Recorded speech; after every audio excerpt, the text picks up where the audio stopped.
claramente la Escritura habla 2 o 3 versículos que mientras Dios trataba con Saulo, 3 días en los cuales él no comió, no bebió, estuvo en ayuno, en los cuales él esperaba que Dios le diera una respuesta, le contestara algo. Cuando él le pregunta, Señor, ¿qué quieres que haga? Y él solamente, el Señor le dice, anda, o que te lleven, porque no pudo ni siquiera caminar por las del mismo, es decir, no que lo llevaron en brazos, sino que no tenía para dónde guiarse para poder llegar a Damasco, sino que solamente lo pudieron llevar aquellos hombres que iban con él cuando él quería perseguir a la iglesia de Cristo. Y estando en ese entretiempo, en ese tiempo que estuvo preguntando el Señor, ¿qué quieres que yo haga? Y no tiene respuesta. Y está ahí. Y llega un desconocido para muchos, el que a lo mejor estaba en primera lista, si es que él llevaba una lista para perseguir a aquellos judíos o a aquellos cristianos, el primero era el nombre de Ananías, por el A. Y posiblemente era el primero que iba a perseguir y fue el que Dios ya envió para que él recobrara la vista. Y no solamente eso, sino que también para confirmarle lo que él había vivido camino a Damasco. No nos olvidemos que las palabras de Ananías, hermano Saulo, el Dios que se te apareció en camino, ese Cristo que se te apareció, es el que también me envió a esta hora a poner las manos. Y el versículo 18 decía que él al instante fue lleno del Espíritu Santo. Y habiendo, como comenzábamos nosotros, y habiendo tomado comida, alimento, recobró fuerzas. Y estuvo solo por algunos días. Lo maravilloso que el que estaba persiguiendo ahora es convertido. Ahora comienza a defender el cristianismo. Amén. Después de su bautismo volvió a comer y cobrando fuerzas físicas y espirituales se identificó enseguida con los discípulos de Cristo en Damasco, por medio de los cuales ganaría importantes experiencias de la nueva vida cristiana que él iba a vivir y iba a pasar y a lo que había sido comisionado. A través de la experiencia que vivió y lo que hizo Ananías y la imposición de sus manos, él recibe y es lleno del Espíritu Santo para predicar la palabra del Señor. Dice que enseguida predicaba a Cristo en las sinagogas diciendo que mire lo que dice, que era el Hijo de Dios. Y todos los que oían estaban atónitos y decían y se preguntaban, ¿no es este el que asolaba en Jerusalén a los que invocaban este nombre? Y eso vino acá para llevarlos presos ante los principales sacerdotes. Qué importante es lo que hace Saulo de Tarso. Si quizás nosotros lo habíamos pasado o lo habíamos leído así, casi sin importancia, estos versículos cobran una importancia tremenda. No se había nunca oído predicar de Jesucristo y darle este título a Jesucristo por un fariseo, por un erudito, por alguien que conocía la Escritura, por alguien que era celoso y guardaba la Escritura. Se había escuchado por mismo Jesucristo y todos le llamaban rabí, pero nadie tenía la facultad aún de proclamarlo con este título Hijo de Dios. Por eso es tan importante lo que sucede aquí, lo que pasa con Saulo de Tarso, el título que le atribuye a este Cristo. ¿Y por qué es tan importante, como les decía? Pedro era un simple pescador. Los discípulos eran personas del vulgo, como les llamaban, personas sin educación. Pero la primera persona que empieza y titula a Cristo como el Hijo de Dios fue Saulo, que era un fariseo, y las Escrituras nos muestran que no era un fariseo cualquiera. Dice que él aventajaba a muchos de los de ese tiempo. Enseñado a los pies de uno de los más grandes maestros que existía en ese tiempo. Que aún el consejo de los fariseos, no sé si se recuerda cuando lo vimos anteriormente, cuando ellos querían hacer algo y Gamaliel va y les dice, no váyanse con calma, no vayan a estar yéndose en contra de Dios o en contra de la voluntad de Dios. Y ellos asintieron a aquel consejo de este hombre. Y aquí se encuentra este fariseo, Saulo de Tarso, el más erudito en el tiempo, presentando a Cristo como el Hijo de Dios. ¿Qué es lo importante? ¿Qué es lo que la pronta predicación de Jesús como Hijo de Dios no pudo por menos que llenar de asombro a los judíos en la sinagoga? Nunca presentó las cartas o las credenciales del sumo sacerdote a los ancianos de los judíos, sino no nos olvidemos por qué él puede entrar a las sinagogas tan fácilmente. Los judíos no sabían lo que había pasado con él, solo lo sabían los cristianos, lo sabía Dios. Entonces él tiene para poder entrar a la sinagoga a hablar con los judíos. Y no solo hablar, sino que mostrarles. Nunca les presentó, yo tengo las cartas. No, todos sabían que llevaba cartas.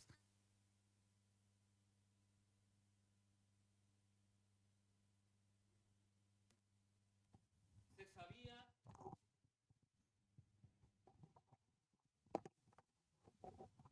o nunca supieron lo que había sucedido o pasado con ellos. Solamente al escucharlo, ellos pudieron comprender qué está pasando aquí. Por eso el asombro, este no era el que, y ahora está predicando en favor de.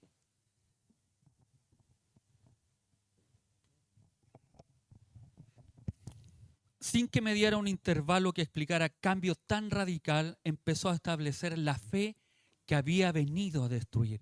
Sin que no haya habido algo que todos supieran, solamente lo vivido por él. Y Ananías y los discípulos de Cristo solamente se enteraron de lo que había sucedido. No había ningún otro hecho que había sucedido. Jesús, Hijo de Dios y Mesías, al cruzar la barrera que antes le había impedido ver la hermosura de Cristo, el gran rabino profundamente versado en la revelación preparatoria del Antiguo Testamento, no olvidemos lo que él sabía, lo que él conocía, lo que él estaba esperando, lo que los fariseos estaban esperando. Ellos estaban esperando al Mesías, al Cristo, al que los iba a libertar, al que los iba a salvar de la opresión, de la esclavitud romana que ellos estaban viviendo. Entonces para ellos era inconcebible Cristo como el Salvador, como el Redentor, como el Cristo, el Mesías prometido. Y eso es lo que él era celoso en eso. Si hay algo que tenía Saulo, era celoso. Él pensaba que estaba obedeciendo y haciendo la voluntad de Dios al perseguir a los cristianos. Pero cuando esa barrera cruza y se da cuenta de que al que estaba persiguiendo era el prometido, el Mesías deseado de las naciones, era el admirable, el adorable, el que decíamos, el consejero. Cuando se da cuenta que al que perseguía era Cristo, cambia rotundamente su predicación, cambia rotundamente su vida, y no solo externa o interna, sino que también lo hace externo. Por eso él se paraba en las sinagogas a decirle, ¿sabes qué? Al que yo estaba persiguiendo realmente es el Cristo. Es impresionado hasta las fibras más íntimas de su ser por su encuentro personal con el Señor. Pasó enseguida a una exacta comprensión de la persona del Señor Jesucristo como consumación de las promesas de las Escrituras. En estos pasajes encontramos el título Hijo de Dios en la boca del perseguidor convertido, para quien semanas antes la confesión de Jesús como el Mesías había construido un pecado de blasfemia. Cuando se hablaba de que Cristo era el Hijo de Dios, era el Salvador, era el Mesías, ellos decían, esto es blasfemia, esto no puede ser. Para ellos, y fue lo que llevó a Jesucristo a la muerte, por decir que era el Hijo de Dios. El Hijo de Dios en los días de Jesús, todos sabían qué significaba este título. Se llamado Hijo de, significaba que uno estaba completamente identificado con aquella cosa o persona y su identidad fue la identidad de uno. Al decir que Jesús era el Hijo de Dios, estaba diciendo que tenía la deidad de Dios, era Dios mismo. Cuando Jesús llamó a sí mismo el Hijo de Dios y cuando los demás lo llamaban así, se entendía que era una clara reclamación de su deidad. De hecho, en 2 ocasiones cuando Jesús se llamó a sí mismo el Hijo de Dios, fue acusado de blasfemia. En Juan 5, 17 al 18 y Mateo 26, del 63 al 65 es cuando Jesucristo se hace llamar Hijo de Dios. Inmediatamente es acusado de blasfemia. Esto no puede ocurrir, esto no puede estar pasando. Y era acusado por los mismos fariseos. Todos sabían lo que Jesús quiso decir al llamarse Hijo de Dios. Y todos sabían lo que Saulo quiso decir cuando predicaba que Jesús es el Hijo de Dios. Predicar que Jesús era el Hijo de Dios es también predicar la perfección de su vida y especialmente su obra por nosotros en la cruz. Es predicar cómo Dios nos salva a través de la obra de Jesucristo. Cuando usted y yo abrimos nuestra boca y decimos que Jesús es el Hijo de Dios, que Jesús es el que salva, que Jesús es el que redime, que Jesús es el que perdona, estamos hablando de la obra salvífica de Jesucristo en nuestras vidas.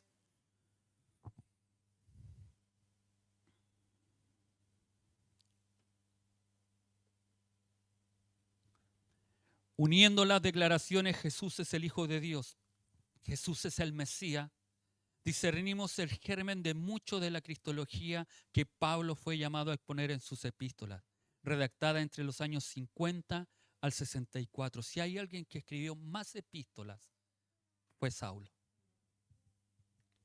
Quien expuso quién era Jesucristo fue Saulo. Por eso era tan importante y lo que le sucedió a él, que un fariseo que negaba, que perseguía, que quería dar muerte al cristianismo, es el que lo está defendiendo. Es el que estaba preparado para poder ver todo lo que... Y me imagino esos días en que estaba, después de que se le hayan abierto los ojos, de haber estado con Ananías y lleno del poder, lleno de la presencia del Señor. Cuando hablamos de presencia, no se olvide que lleno de la presencia del Señor es estar envuelto, que no es uno el que se domina, sino que es dominado por el Espíritu Santo. Cuando usted y yo estamos llenos del Espíritu Santo, estamos dominados por el Señor. Y lo que nosotros queremos es hacer cuando estamos dominados por el Señor, es hacer la voluntad del Señor. Amén. Eso nos abre una pregunta: ¿quién me está dominando hoy? O una interrogante, como nos decía nuestro hermano Alexis el día miércoles: tengo una pregunta para ustedes. ¿Se recuerdan? ¿Somos imagen o espectadores? ¿Se recuerdan lo que nos enseñaba o nos recordaba nuestro hermano Alexis? El ser lleno del Espíritu Santo es ser dominado, es ser controlado.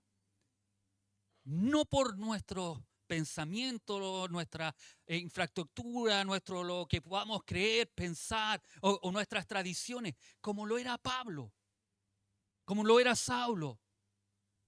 Que él antes decía: yo estaba controlado con mis tradiciones y aún más las de mis padres y tenía un celo por la iglesia. Pero que cuando se le aparece el Cristo y él comprende que él es el Mesías, inmediatamente empieza a proclamar que él es el Hijo de Dios. A este que yo estaba persiguiendo es el Hijo de Dios. Y empieza a enseñarlo. ¿Qué estamos nosotros predicando en este tiempo? ¿Estamos hablando de nosotros, de lo que Dios ha hecho por nosotros, o estamos exponiendo a Jesucristo como el Señor, como el Mesías, como el Redentor, como el único que puede perdonar a esta sociedad? Y no solo eso, sino que él empieza a reflexionar. Saulo reflexiona y enseña y empieza a meditar en él y empieza a citar a aquellos judíos que estaban en la sinagoga, que estaban esperando, que decían: no, muerta a los cristianos, hay que perseguirlos, ellos están blasfemando, ellos están hablando algo que no corresponde. Y llega Pablo y se para en medio y: no, alto, no es así. Ese Cristo es Dios. Ese Cristo es el Hijo de Dios. Imagínense la escena en ese momento en la sinagoga, cuando todos se reunían para darle muerte a los cristianos. Él llega y se para en medio de ellos para decirles: no, Él es el Hijo de Dios, es el Cristo, el Mesías, el que estamos esperando. Y empieza a citarle las Escrituras, y esta promesa grandiosa debe habérsela citado de Isaías 9:6, que dice: un hijo nos es dado, y se llamará su nombre admirable, consejero, Dios fuerte, Padre eterno, príncipe de paz. Esa es la declaración que está haciendo Pablo, Saulo de Tarso, ante las autoridades ahí en Damasco. Ellos pensaban que le iba a entregar las cartas para aprenderlo, y él llega y se para y dice: no, Jesucristo es el Cristo. Jesucristo, el Hijo de Dios, es el que viene a redimir a la humanidad. Él es el que murió por nuestros pecados. Él es el que padeció en la cruz por cada uno de nosotros. Ese es Dios. Por eso era tan importante, y los fariseos que estaban ahí, los judíos, dicen: no como este que quería darnos muerte, que quería perseguir, quería exterminar la iglesia, ahora está predicando en favor de esta iglesia. Y están atónitos. ¿Qué sucedió con esta persona? ¿Qué sucede cuando tú y yo estamos llenos del poder de Cristo y empezamos a predicar? Al que negábamos antes, hoy le queremos servir. Al que antes no nos interesaba, no estaba ahí ustedes con su cristianismo, ahí ustedes con su canutismo, ahí como quiera decirlo. Pero que cuando llega Cristo y no lo tengo aquí. Y eso es tan importante, porque yo no debo tener a Cristo solo aquí, en algo intelectual. Debo pasar a Cristo acá. Cuando yo paso a Cristo a mi corazón, nosotros podemos hacer y realizar las cosas que Dios quiere que realicemos. Porque no solo sabemos que debemos estar llenos, quiero estar lleno cuando lo pasamos acá. Y este Saulo estaba en esa condición. Dice el verso 22, pero Saulo mucho más se esforzaba. Me imagino a este Saulo que dice, mucho más se esforzaba y confundía a los judíos que moraban en Damasco, demostrando que Jesús era el Cristo. ¿Sabe que al conocer o ver la vida de Saulo como era? Hemos visto desde que murió, porque Saulo aparece cuando está frente a Esteban y tiene las ropas de quienes lo estaban apiedrando. Después vemos cómo comenzaba el capítulo 9, cuando pide cartas. Me imagino cómo este hombre, celoso de querer servir y agradar a Dios, si se esforzó con darles muerte, cuánto más sabiendo cuál era la verdad. Cuánto más. Yo recuerdo que por eso yo sé que canto mal, canto pésimo. Y gracias, Tati. Gracias, Tati, pero sé que es así.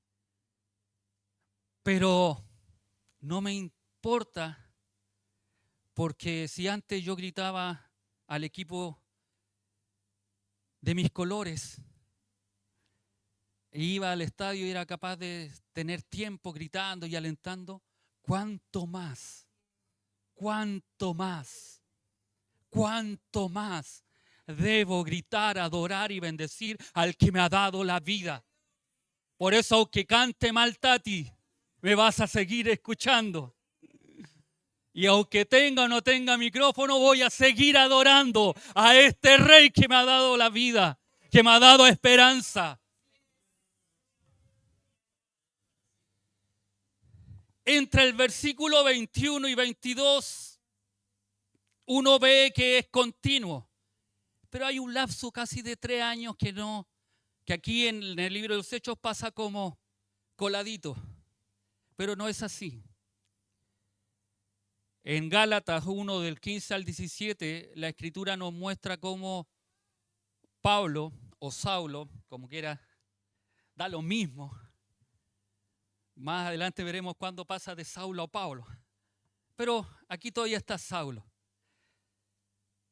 Pero en el libro de Gálatas se declara de que él no había ido a pedir consejo de hombre o de sangre, de carne y sangre, es decir, con otros hombres, ni subió a Jerusalén para verse con aquellos que habían sido apóstoles antes que él, sino que fue y dice que fue a Arabia y estuvo aproximadamente 3 años en Arabia.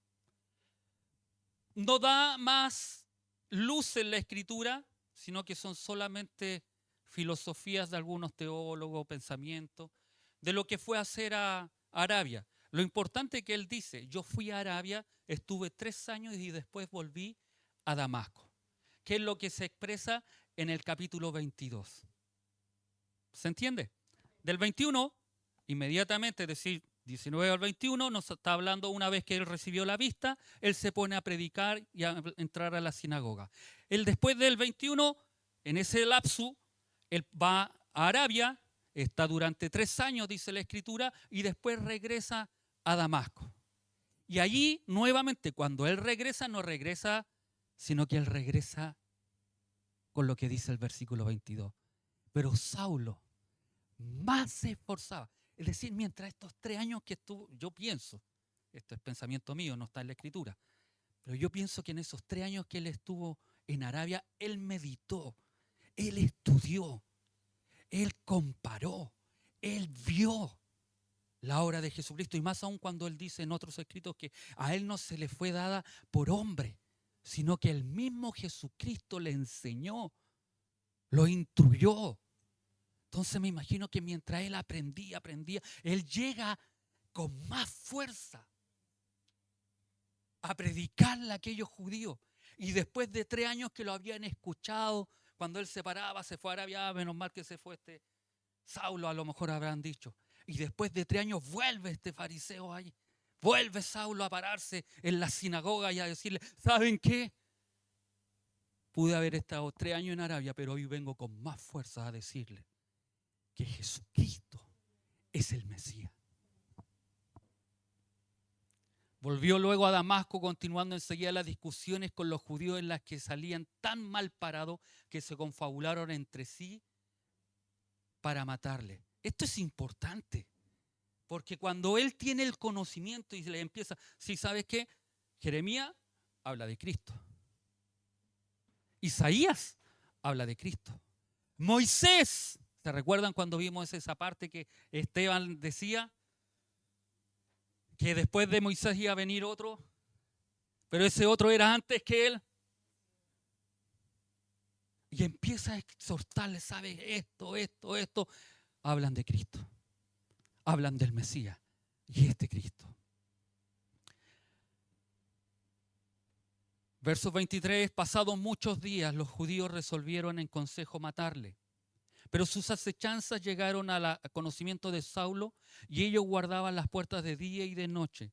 No nos extraña que Saulo empezara a sentir tan tempranamente los efectos del odio homicida de sus compatriotas al testificar a Jesucristo con eficacia y poder. Si él mismo había buscado la muerte de tantos santos anónimos en Jerusalén, ¿cómo podría escapar él siendo, según los judíos, un renegado? Y lo que era más peligroso desde el punto de vista de ellos, un controvertista de primer orden. Temible adversario, por lo tanto, del judaísmo oficial. Por eso lo perseguían. Pues no era cualquier hombre, no era cualquiera que se había dicho, estaba aquí, pero ahora está acá, en la otra postura. La frase entonces, sus discípulos tomando la noche le bajaron por el muro, indica que su labor en Damasco no había quedado sin fruto, había logrado discípulos. Estos no eran los apóstoles, sino que eran los discípulos que empezaron a seguir a Cristo por intermedio de la predicación. No nos olvidemos que el escenario que los apóstoles están en Jerusalén. En Damasco estos discípulos no son los mismos discípulos que estaban, sino que fueron los que empezaron a recibir el mensaje de Cristo. Puede haber sido un amigo, un hermano, debía tener una casa empotrada en la misma muralla. En ese tiempo cuando se hacían las murallas de las ciudades, eran tan extensas que caían carros y en las mismas murallas habían casas. Y se piensa que en una de esas casas habían unos cristianos y por ahí pudieron bajar sin que se dieran cuenta. No nos olvidemos que estaban resguardando las puertas Es como que aquí nosotros viéramos la ventanita de ahí, porque ahí están los dos hermanos, ahí el hermano Arturo con el hermano Juanito, y el que salga por esa puerta le van a dar una que lo van a matar. Pero como nosotros no queremos que nos den una y no fallecer, ¿qué hacemos? Nos descolgamos por la ventana y los sacamos por ahí. Eso es lo que hicieron estos discípulos de Cristo. Este episodio nos revela claramente el valor de Pablo. Debe de haber visto lo que se estaba preparando contra él en las sinagogas. Sabía lo que había sucedido con Esteban. Estaba ahí. Y lo que él mismo, Saulo, había intentado hacer con los cristianos. Y por tanto lo que podía ocurrir a él. Sabía que no estaban jugando con...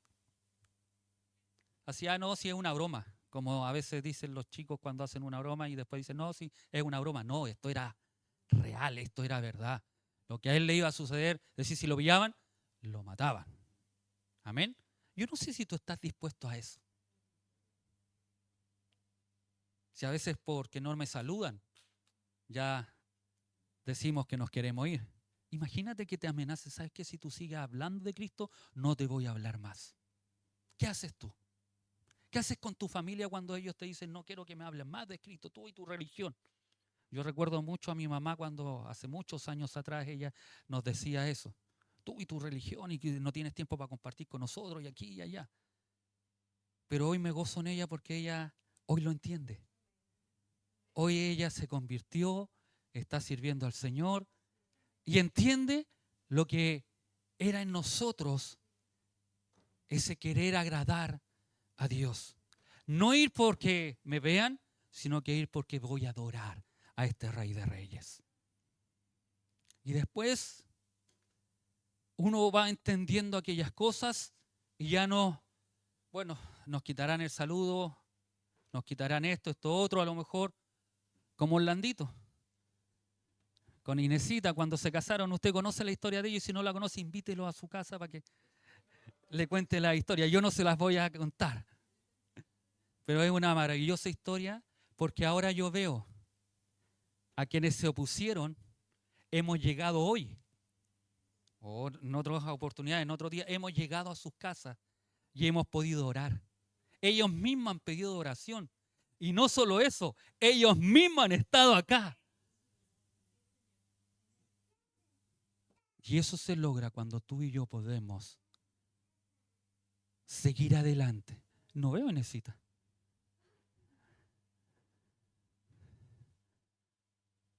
Pero eso se logra cuando uno busca del Señor y no le importa lo que pueda suceder por servir a Dios. En este breve episodio vemos también la eficacia de la predicación de Pablo. Era tan imposible vencerle en buen debate de los judíos que tuvieron que recurrir a la violencia. Y no se persigue a uno que no es inofensivo. Y eso nos debiera a nosotros hacernos una pregunta, como dice nuestro hermano Alexi. ¿Qué tan inofensivo, qué tan ofensivos somos nosotros con el mensaje? Y no me refiero a que usted va a llegar a alguien y decir, arrepiéntete, pecador. No me refiero a eso. Tú estás condenado y tienes... No me refiero a eso. Me refiero a qué tan efectivos somos nosotros al entregar el mensaje. Se lo damos así, mira, ¿sabes qué? Tú tienes que aceptar a Cristo para que tu condición, tanto física como económica, cambie. Para que tú seas prosperado, bendecido. Y enseñamos a veces un evangelio de prosperidad, de sanidad, de que Dios te va a solucionar todo y que ven nomás a Cristo porque ahí se va a solucionar tu problema, va a solucionar el problema de tu matrimonio. No, si nosotros los cristianos también tenemos problemas de matrimonio. Muchos de nosotros no somos prosperados, también andamos al 3 y al 4 como andan ellos. Pero hay algo que marca la vida. Jesucristo no vino a ofrecernos la solución a nuestros problemas. Jesucristo vino a darnos vida y esperanza en el día del Señor. ¿Se entiende? A eso vino el Señor. Que si nosotros le obedecemos, las otras cosas son cambiadas en nuestra vida. Dios nos prospera, Dios nos bendice, Pero también no nos olvidemos que si Dios nos bendice es para bendecir. No solo para recibir, sino que también para dar y aquellos que tienen necesidad. Amén. No es solo, por eso le digo que cuál inofensivo a veces son nuestros mensajes como cristianos. O vamos y encaramos y ¿sabes qué? Con amor, no con, porque a veces somos muy duros, somos muy toscos, somos muy torpes a veces para entregarle el mensaje y los mandamos al tiro al infierno. No, pero tenemos que darle como corresponde el plan de salvación. Nuestras vidas estaban perdidas. Y si hay alguno que aún esté su vida perdida y no ha aceptado a Cristo en su corazón estando aquí, tiene que aceptar a Jesucristo como Señor y Salvador. Amén. Este acontecimiento es asombroso. El que Pablo, y quizás nosotros lo pasamos así tan de largo, que Saulo haya sido descendido, no nos olvidemos quién era Saulo. Y él pensó que iba a entrar en la sinagoga como si nada, pero no. Hay algo importante que vamos a aprender al pasar, al ser descendido, como si fuese un ladrón, como si fuese un espía, como aquellos, y él se acuerda y tiene que haberse acordado de aquellos espías que fueron bajados en Jericó, ¿se recuerdan? Que tuvo que llegar a la casa de una ramera y ellos pudieron salvar sus vidas y fueron descendidos por la ventana de aquella mujer. Y él tiene que haber pensado eso, porque fue en ese momento que el apóstol comenzó a aprender las verdades que anota para nosotros en el 3er capítulo de Filipenses, donde dice: pero cuántas cosas eran para mí ganancia, las he estimado como pérdida por amor de Cristo. Y ciertamente aún estimo todas las cosas como pérdida por la excelencia del conocimiento de Cristo Jesús. Si hay algo que aprendió Saulo al ser descendido, es que todo lo que puede haber tenido, que todo lo que puede haber logrado, tanto en su erudición como maestro, como un teólogo a lo mejor de ese tiempo, tenía que ser desechado. Y fue descendido como si nada. Esa descender, ese escaparse, ese salir, que sus discípulos lo descolgaran, ya Pablo, porque te van a matar, lo descolgaran, era, ¿quién soy yo? Es decir, mientras bajaba, ¿quién soy yo? ¿Dónde estoy? Estoy siendo bajado por una cesta. En vez de salir por las puertas, yo era el que entraba por las puertas y se me abrían las puertas. Pero ahora no podía salir por las puertas porque lo iban a matar. O sea, todas las cosas que sentí eran tan necesarias para hacer lo que Dios quería, tuve que aprender que eran absolutamente inútiles, sin valor, no las necesitaba para nada. Todo lo que Pablo era, y usted lo escucha, todo lo tengo por basura, todo no me importa, todo lo que logré tener, no me importa. Cuando él está siendo bajado, él se empieza a dar cuenta que los títulos no sirvieron. Que fuera romano, judío, que tuviera la nacionalidad romana y podía ir donde él no le estaba haciendo para salvar su vida, bajado por una cesta. El comienzo de esa gran lección fue la noche en la que me descolgaron en un canasto de murallas. Ahí empecé a aprender algo.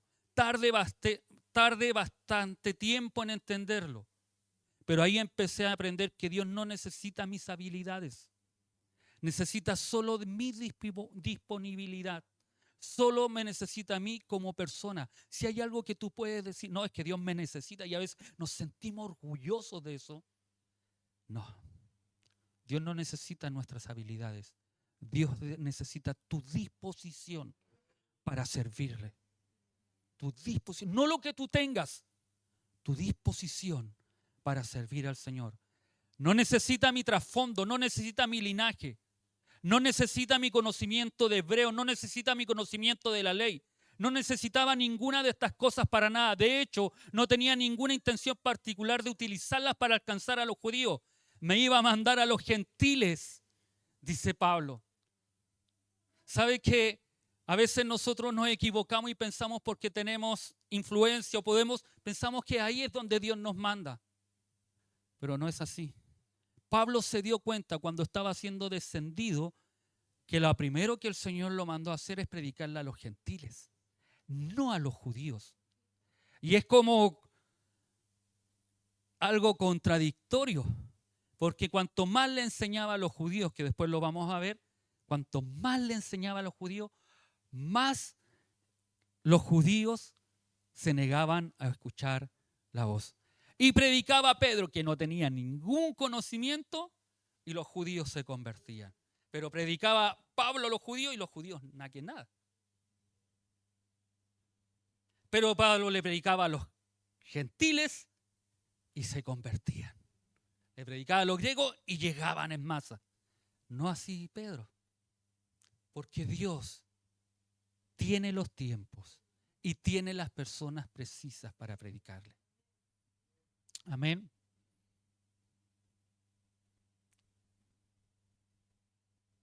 Y aunque no lo entendió plenamente, entonces empezó a asumir el yugo de Cristo y aprender aquello que Jesucristo dice que cada uno de nosotros debe aprender si vamos a ser útiles para el Señor. Hermano, una vez más te insisto, no dejes de aprender. No dejes de estudiar la palabra del Señor en tus devocionales diarios, en los estudios bíblicos que entrega la iglesia. Tú debes de aprender la palabra del Señor. Jesús nos informa del currículum que soy manso y humilde de corazón. La ambición y el orgullo deben morir en nuestras vidas. Aprendemos que ya no vivimos para engrandecernos a nosotros mismos. No vivimos para ser una persona importante, ni religiosa, ni famosa secularmente. Tú y yo, nosotros debemos comprender que nosotros vivimos para servir a Jesucristo. Tú y yo vivimos, estamos, existimos. Fuimos llamados para extender el reino de Dios, no nuestro reino. Tú y yo estamos llamados para poder predicar las palabras del Señor. No nuestro mensaje, sino el mensaje de Jesucristo a aquellos que tienen necesidad. Amén. Vivimos solo para ser un instrumento de la obra de Jesucristo y debemos aprender la verdad que Jesús enseñó a sus propios discípulos. Separados de mí, nada podéis hacer. Separados de Cristo, tú y yo, nada podemos hacer. ¿Qué es lo que podemos hacer? Nada. Puede que lo que hagamos o hagas sea mucho a los ojos del mundo. Puede que a lo mejor muchos te tengan considerado y pienses que eras una buena y excelente persona. Pero si estás separado de Cristo, nada. Un símbolo que solo resuena. Y cuando dice, que resuena, no, es que molesta. Es que molesta cuando hablas, cuando no hay pasión por Cristo. Y hablamos de Cristo más que ser una edificación, es una molestia. Puede que el mundo te estime por lo que tú haces, por lo que tú realizas, o puedes llegar a realizar.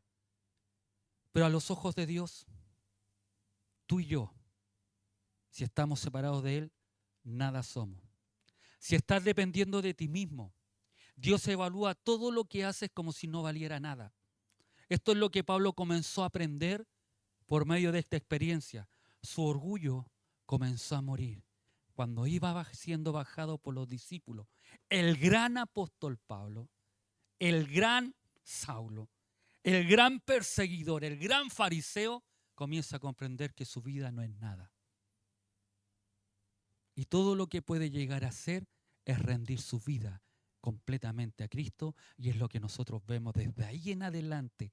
Todo lo que Pablo empieza a realizar, sus viajes, sus predicaciones, sus exhortaciones, lo que empieza a vivir, pasar, y siempre dice, pasé todo esto, pero eso no es nada, por amor a Cristo. Por amor.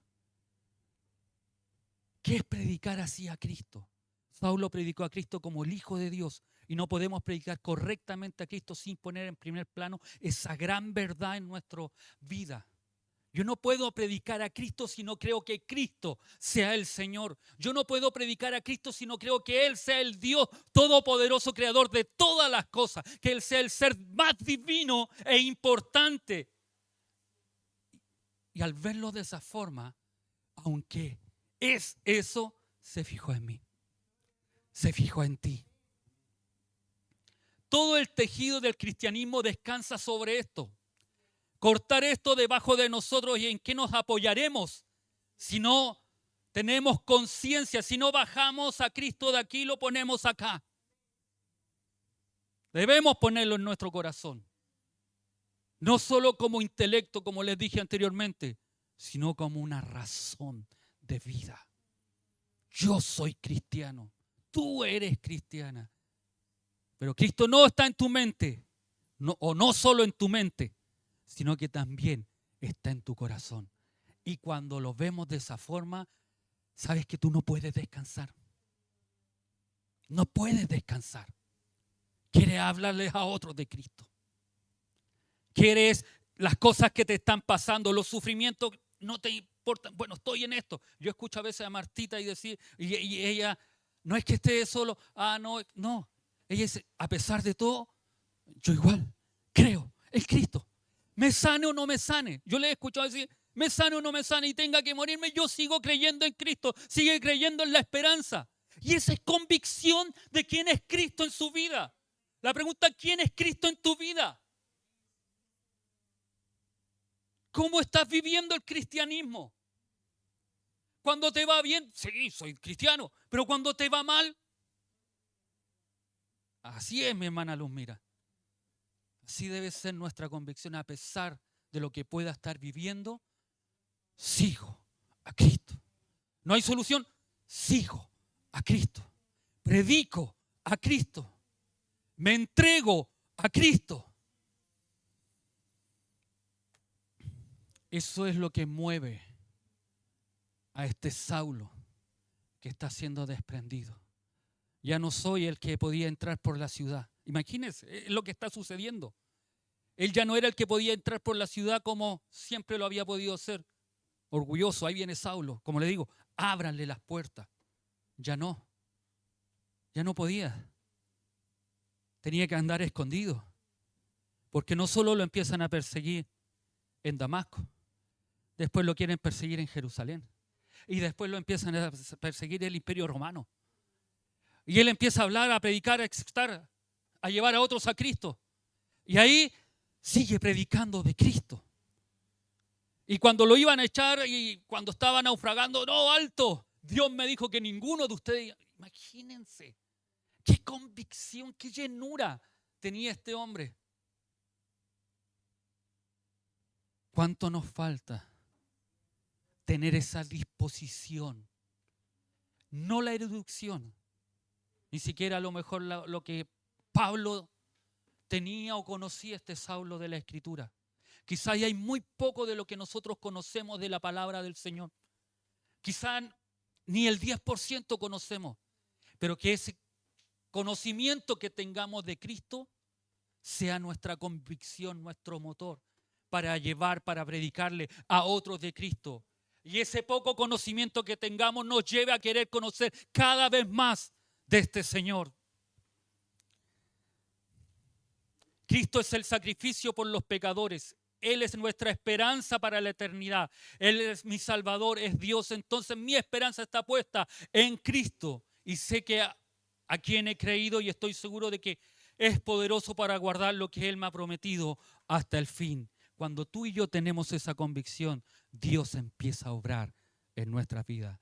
Debemos predicar el sacrificio, la expiación de Cristo, sin reservas ni reservas.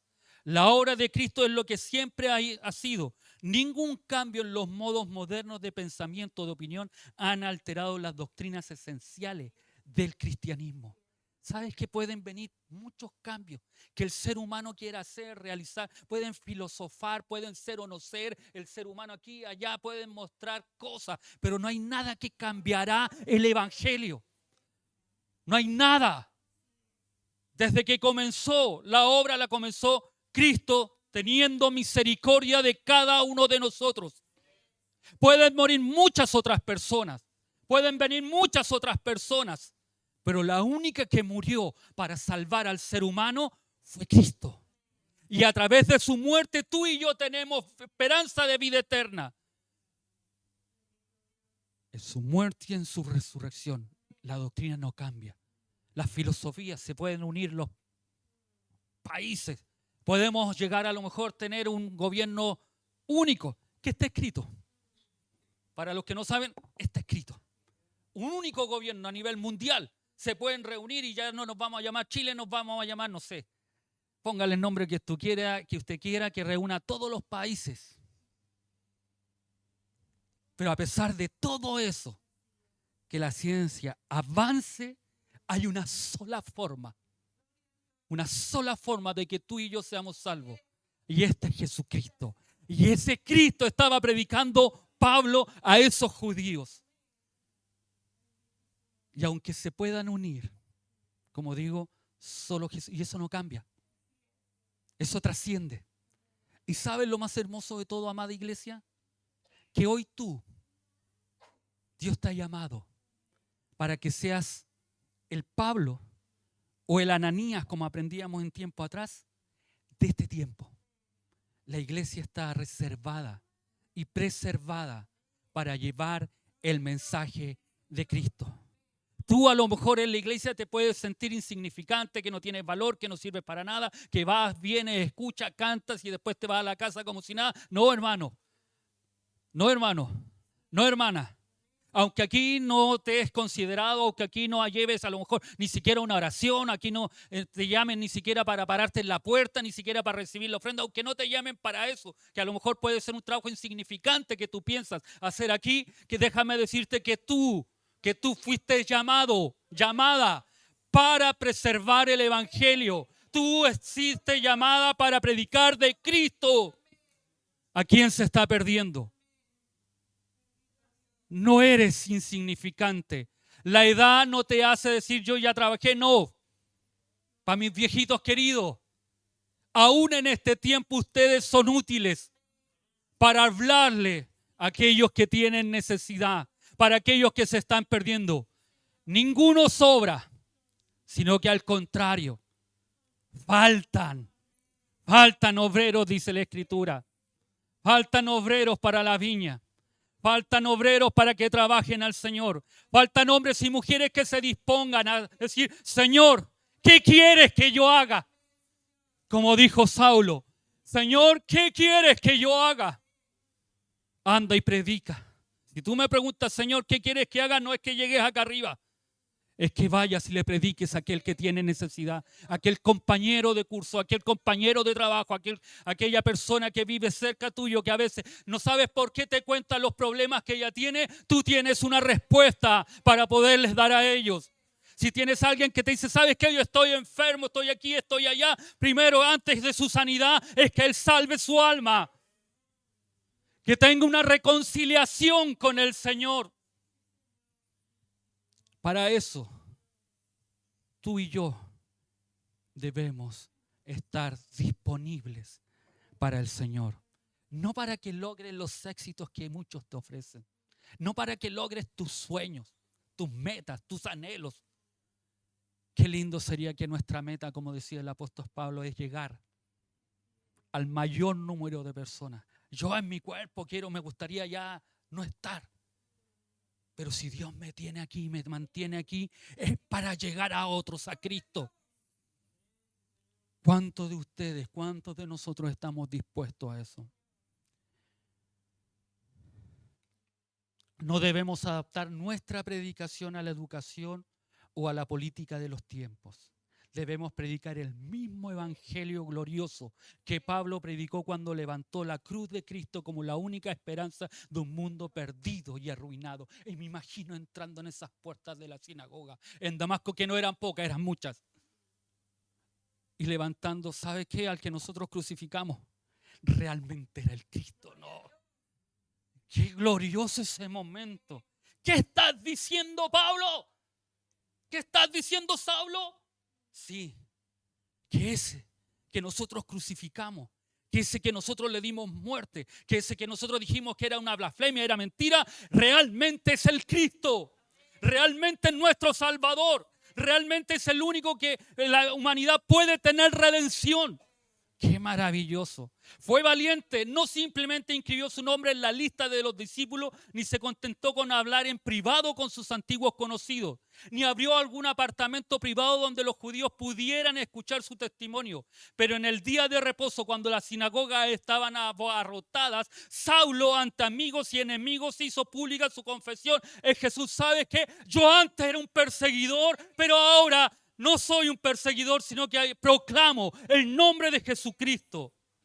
Fue intransigente, no se comprometió a lograr un equilibrio entre sus propias convicciones y los prejuicios de sus oyentes. No confesó a Jesús como un buen hombre, ni como un profeta inspirado, ni como un sobrenatural por encima de los ángeles. Él proclamó a Jesucristo, que es el Hijo de Dios, a quien proclamamos tú y yo. Hemos comprendido qué es ese título, ser hijo de Dios.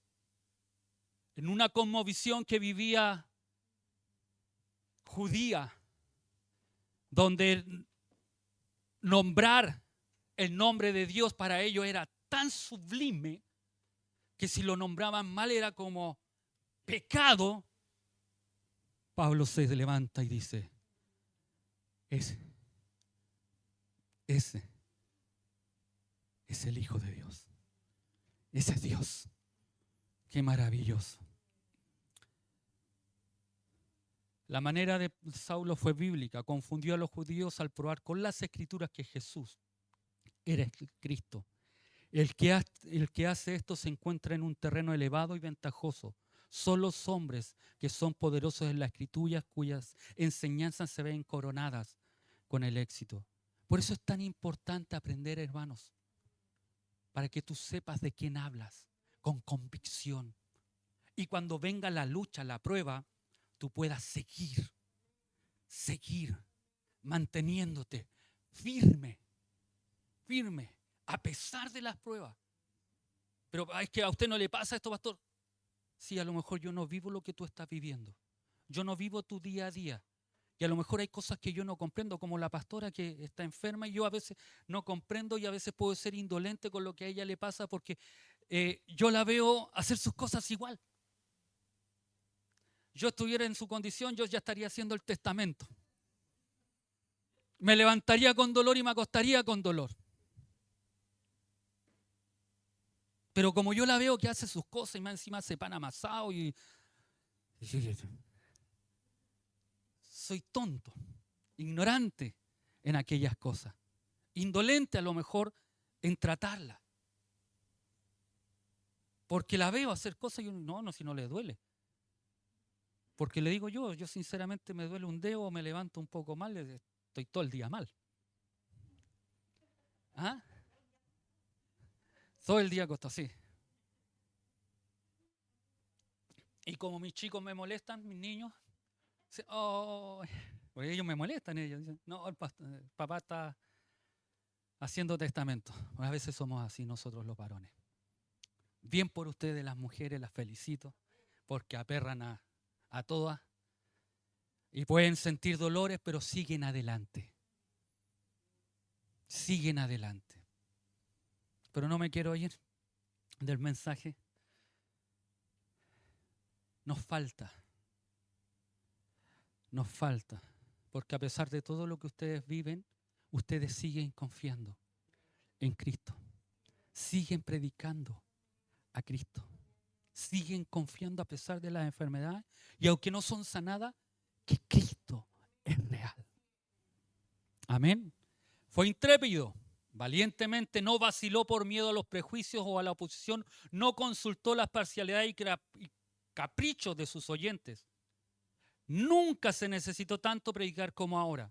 Se requiere coraje para traer fielmente con las conciencias de los pecadores impenitentes y los miembros de la iglesia que muchas veces, a veces tenemos una mentalidad mundana.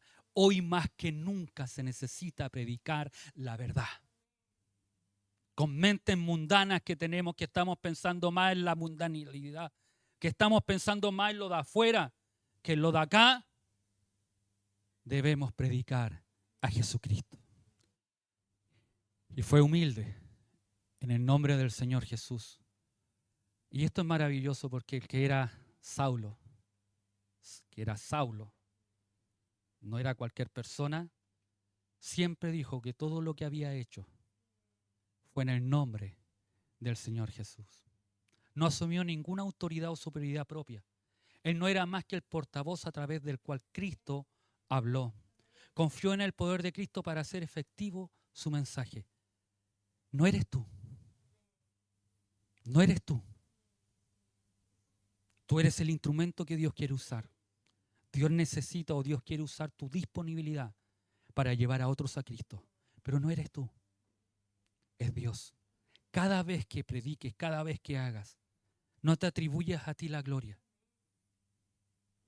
No seas como aquel burro aquella canción que dice que cuando iban entrando a Jerusalén, todos lo alababan, todos pensaban, este burro pensaba que él era el mejor, que todas las palmas, todo, oh, gloria, gloria. Él pensaba que era ese burro y no era el burro, era el que iba sobre el burro. No es nosotros, es quien está sobre nosotros, el que debe llevarse siempre toda la honra y toda la gloria. Es Jesucristo, el Rey de Reyes y Señor de Señores. Es el admirable, el consejero, el Dios fuerte que te llamó. Es el que debe llevarse toda la honra y toda la gloria. El imperio y la alabanza le pertenecen a Él. Póngase de pie, vamos a orar al Señor. Voy a invitar a mi amada que nos lleve en oración.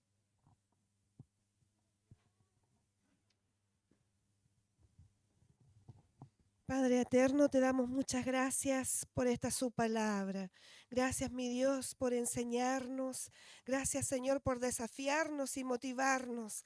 Gracias por la vida de este varón. Gracias, mi Dios, por aparecerle en su camino y a través de él, Señor, bendecir nuestras vidas. Gracias, Señor, ayuda